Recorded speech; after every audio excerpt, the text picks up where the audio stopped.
अस्सलाम वालेकुम। आज हमारा टॉपिक है मेट्सबर्ग्स ऑर्गेनाइजेशनल मॉडल। ये जो ऑर्गेनाइजेशनल मॉडल है ये एक्चुअली हायरार्की ऑफ मैनेजमेंट से रिलेटेड है।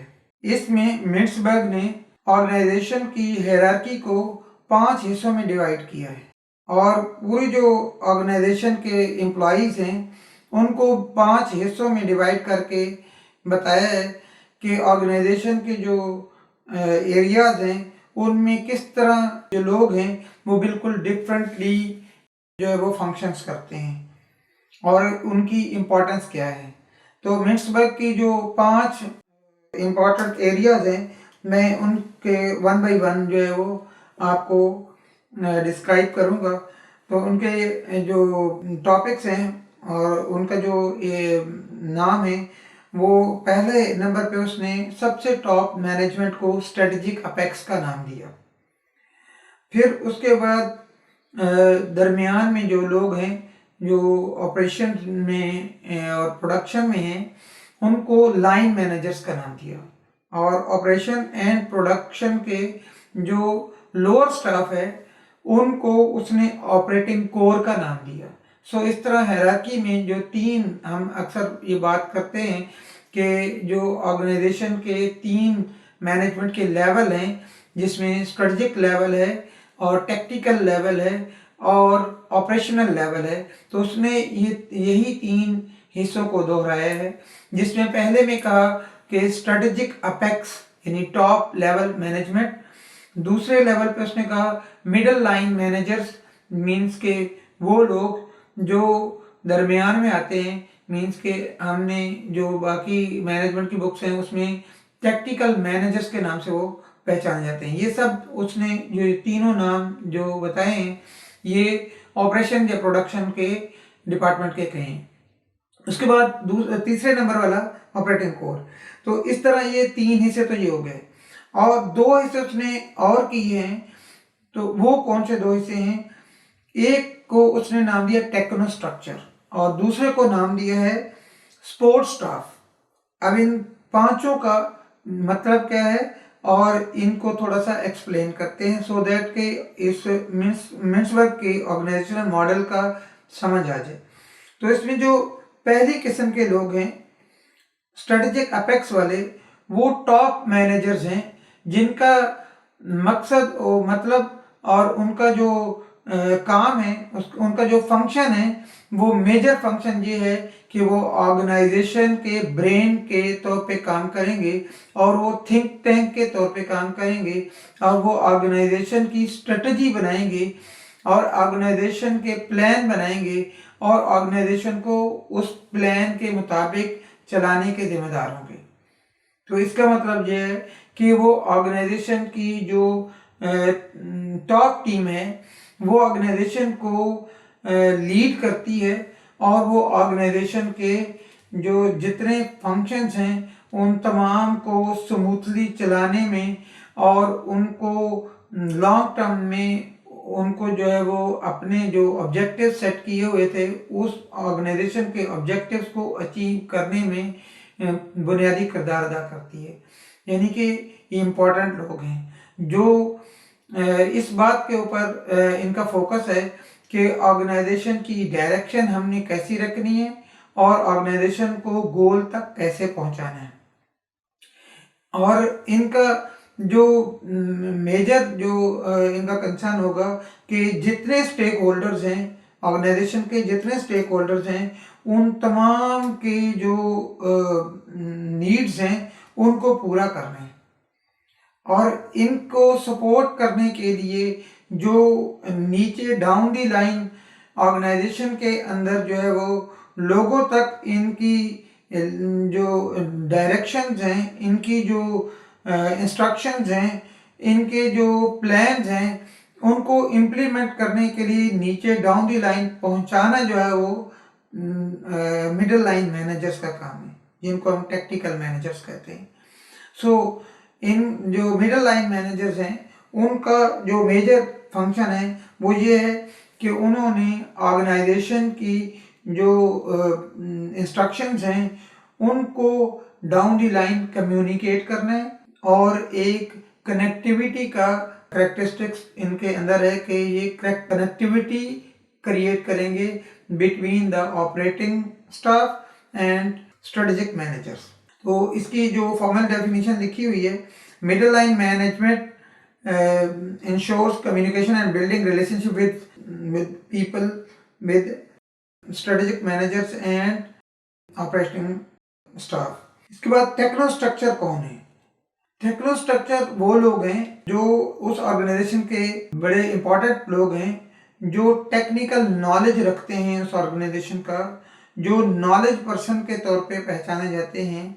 और ये जो है वो ऑर्गेनाइजेशन की जो रिसर्च है, ऑर्गेनाइजेशन की जो क्रिएटिविटी है, ऑर्गेनाइजेशन के अंदर जो न्यू प्रोडक्ट्स के आइडियाज़ हैं और मुख्तलिफ किस्म की जो चीज़ें उन ऑर्गेनाइजेशन को सही डायरेक्शन पर रखने के लिए जो मुख्तलिफ किस्म की टेक्निकल इंफॉर्मेशन है वो इनके पास है।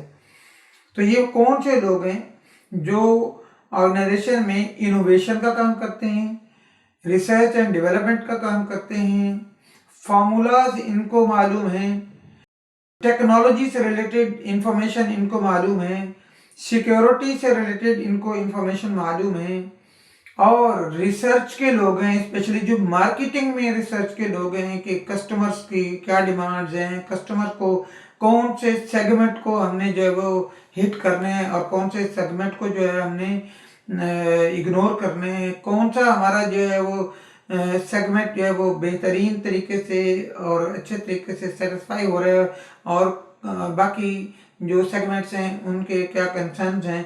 तो इस तरह मार्केटिंग के वो लोग जो रिसर्च के ऊपर जो है वो काम करते हैं। इसके अलावा प्रोडक्शन के अंदर जो प्रोडक्ट डेवलपमेंट के ऊपर काम करते हैं, न्यू क्रिएटिविटी के ऊपर काम करते हैं, जो मुख्तलिफ किस्म के जो new methodologies, new ways adopt करते हैं, प्रोसेसेस को जो वो लीन करते हैं, रिड्यूस करते हैं। तो इस तरह के जो लोग हैं वो सारे के सारे टेक्निकल टीम्स हैं, टेक्निकल लोग हैं जिनको नॉलेज है कि वो ऑर्गेनाइजेशन के अंदर काम कैसे करने हैं। ये सब लोग टेक्नो स्ट्रक्चर का हिस्सा हैं। इनकी एग्जांपल ये हैं कि मिसाल के तौर पर किसी ऑर्गेनाइजेशन में, जो फार्मा की ऑर्गेनाइजेशन है, उसमें केमिस्ट एक टेक्निकल पर्सन है, हॉस्पिटल में डॉक्टर्स टेक्निकल पर्सन है, स्पेशली पैथोलॉजिस्ट एक टेक्निकल पर्सन है। इसी तरह किसी कॉलेज यूनिवर्सिटी में लेक्चरर जो है वो एक टेक्निकल पर्सन है, टेक्निकल टीम का हिस्सा है। इसी तरह कोई साइंटिस्ट है किसी फैक्ट्री में, ऑर्गेनाइजेशन में, तो वो एक टेक्निकल टीम का हिस्सा है।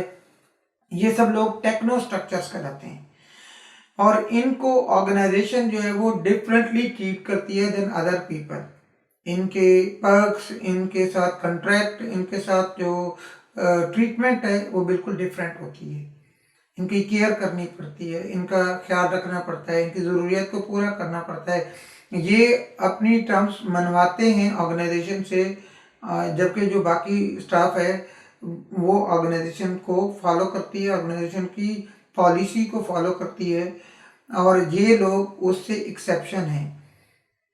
वजह क्या है कि इनके पास टेक्निकल नॉलेज है और ऑर्गेनाइजेशन इन पे डिपेंड करती है, और ऑर्गेनाइजेशन के डिपेंड करने की वजह से ये एडवांटेज रखते हैं और उसकी वजह से अपनी टर्म्स मनवाते हैं, और इनको ऑर्गेनाइजेशन ज़्यादा पे करती है, ज़्यादा केयर करती है, और ज़्यादा जो है वो ये ख्याल रखती है कि ये जो है ऑर्गेनाइजेशन को लीव ना करें और किसी तरीके से भी सेपरेट ना हो ऑर्गेनाइजेशन से और रिज़ाइन ना करें। तो ये कोशिश की जाती है ऑर्गेनाइजेशन, इसी वजह से इनको अलग अलग जिन्हें ट्रीट करती है। तो मेंसबर्ग की इस जो ऑर्गेनाइजेशन स्ट्रक्चर की वजह से ऑर्गेनाइजेशन अपने लोगों को पहचान पाती हैं कि टेक्निकल टीम के जो हिस्सा लोग हैं उनकी केयर कैसे करनी है। इसके बाद इसकी जो फॉर्मल डेफिनेशन है वो ये कि experts responsible for innovation, development, production and marketing. इसके बाद जो फोर्थ नंबर पे लोग हैं वो हैं स्पोर्ट्स स्टाफ। ये कौन से लोग हैं? ये मुख्तलिफ डिपार्टमेंट्स हैं अदर देन प्रोडक्शन या ऑपरेशंस। वो कौन से डिपार्टमेंट हैं? फाइनेंस का डिपार्टमेंट है, अकाउंट्स का डिपार्टमेंट है, इन्वेंट्री का डिपार्टमेंट है, और आईटी का डिपार्टमेंट है, और इसी तरह आफ्टर सेल सर्विस का डिपार्टमेंट है, इसी तरह एचआर है, इसी तरह मार्केटिंग के बहुत सारे लोग हैं। ये जितने भी लोग हैं, ये सारे का सारा जो स्टाफ है, ये स्पोर्ट्स स्टाफ, इसके अलावा क्लीनिंग के लोग हैं, सिक्योरिटी से रिलेटेड जो लोग हैं, ये सब लोग जो है वो स्पोर्ट्स स्टाफ का हिस्सा हैं। और ये पूरी ऑर्गेनाइजेशन को हेल्प करते हैं, सपोर्ट करते हैं कि वो अपनी जो उसकी जो गोल्स हैं और उनके जो प्रोडक्शन जो ऑपरेशन हो रहा है उसको कैसे स्मूथली चलाना है, इसको सपोर्ट करने के लिए जो स्टाफ है वो सारा सपोर्ट स्टाफ का यानी इस कैटेगरी का हिस्सा है। और ये बहुत सारे लोग होते हैं ऑर्गेनाइजेशन में। जो प्रोडक्शन में लोग हैं वो तो 80% के करीब होते हैं, और इनमें जो नॉलेज पर्सन है वो कुछ चंद एक लोग होते हैं। किसी ऑर्गेनाइजेशन में 15-20 होंगे, किसी में 30 होंगे, लेकिन बाकी जो 300-400 लोग होंगे या 500 लोग होंगे वो सपोर्ट स्टाफ का हिस्सा होंगे। इसके बाद जो लास्ट है जो कि ऑपरेशन का हिस्सा है वो ऑपरेटिंग कोर के नाम से, ये वो लोग हैं जो एक्चुअली अपने हाथ से काम करते हैं, फिजिकल में काम करते हैं, और ये ऑपरेशनल या प्रोडक्शन का जो एरिया है उसी एरिया में काम करते हैं। अगर कोई मैन्युफैक्चरिंग फर्म है तो उसकी जो फैक्ट्री है उसके अंदर जितने भी काम कर रहे होंगे लोग, जो एक्चुअली यूनिट्स बना रहे होंगे, जो यूनिट्स को जो प्रोसेस कर रहे होंगे, फिनिश गुड्स बना रहे होंगे, और फिनिश गुड्स को लॉजिस्टिक्स के जरिए जो है वो आगे पहुंचा रहे होंगे, रॉ मटेरियल से लेकर जो फिनिश गुड्स तक जितने लोग काम कर रहे होंगे वो तमाम के तमाम जो लोग हैं वो ऑपरेटिंग कोर का हिस्सा हैं। इसी तरह किसी ऑपरेशन वाली ऑर्गेनाइजेशन में, सर्विस ऑर्गेनाइजेशन में जो लोग होंगे, जो उनका ऑपरेशंस का डिपार्टमेंट है, उस ऑपरेशंस के डिपार्टमेंट में जितने लोग होंगे वो सारे ऑपरेटिंग कोर का हिस्सा हैं। इसमें जैसे हमारे बैंक्स में जो ब्रांचेज हैं जिनका काम ये होता है कि वो उन्हें कस्टमर सर्विस देनी है, इसी तरह जो इंश्योरेंस कंपनीज हैं उनके जो इंश्योरेंस आउटलेट्स हैं उसमें ऑपरेशन का काम है। इसी तरह जो फ्रेंचाइजीज हैं मुख्तलिफ मोबाइल कंपनीज की, तो ये फ्रेंचाइजीज भी ऑपरेशंस का काम करती हैं। नादरा का ऑफिस जो है वो ऑपरेशंस का काम कर रहा होता है। ये सब जो वहाँ पे सर्विसेज दे रहे हैं या उस ऑर्गेनाइजेशन के जहाँ प्रोडक्शन हो रही है, जो प्रोड्यूस कर रहे हैं प्रोडक्ट्स को, ये तमाम लोग जो है वो ऑपरेटिंग कोर का हिस्सा हैं। तो इसमें ख़ास बात यह है कि ये वो लोग हैं जो डे टू डे काम करते हैं, फिजिकल में प्रोडक्ट या सर्विस प्रोवाइड करते हैं, फिजिकल में जो है वो अपनी ऑर्गेनाइजेशन की प्रोडक्ट के साथ अटैच्ड हैं और उनके या सर्विस के डिलीवरी के फंक्शन के साथ अटैच्ड हैं, और इनका जो है वो कस्टमर से डायरेक्ट रिलेशनशिप है और प्रोडक्ट से डायरेक्ट रिलेशनशिप है। और इस तरह ये जो है वो एक बड़ा की किरदार अदा करते हैं कि कस्टमर को जो उसकी डिमांड है उसके मुताबिक जो वो प्रोडक्ट जो डिलीवर होनी है या उनके सर्विस डिलीवर होनी है।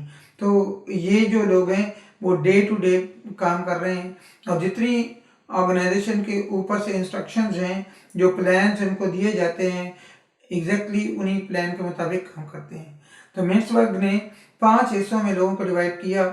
स्ट्रेटेजिक अपेक्स जिनका काम है प्लानिंग करना, स्ट्रेटजी बनाना और ऑर्गेनाइजेशन को लीड करना और ऑर्गेनाइजेशन के जो गोल्स हैं उनको अचीव करना। मिडिल लाइन मैनेजर्स का काम है communication between strategic apex and operating core, और ऑपरेटिंग कोर का जो काम है वो फिजिकली प्रोडक्ट बनाना या सर्विस डिलीवर करना, और टेक्निकल या टेक्नो स्ट्रक्चर के जो लोग हैं उनका काम थिंकिंग का है, क्रिएटिविटी का है, रिसर्च का है, और इसके अलावा जो टेक्निकल जो जहाँ पे टेक्निकलिटीज़ हैं ऑर्गेनाइजेशन के अंदर, कम्प्लेक्सिटीज़ हैं, उन कम्प्लेक्सिटीज़ के जो सॉल्यूशंस हैं उनका जो वो सॉल्यूशन प्रोवाइड करना थ्रू देयर टेक्निकल नॉलेज। और जो लास्टली जो सपोर्ट स्टाफ है वो इस ऑर्गेनाइजेशन के जितने काम हो रहे होते हैं उनको स्मूथली रन करने के लिए जितना जितना जो नीड्स होती हैं उन नीड्स को पूरा करना ये सपोर्ट स्टाफ का काम है। विद दिस हमारा जो इस टॉपिक के ऊपर मेड्सबर्ग के ऑर्गेनाइजेशनल मॉडल के ऊपर जो हमारा लेक्चर है वो कंप्लीट हो रहा है। विद थैंक्स, बहुत बहुत शुक्रिया।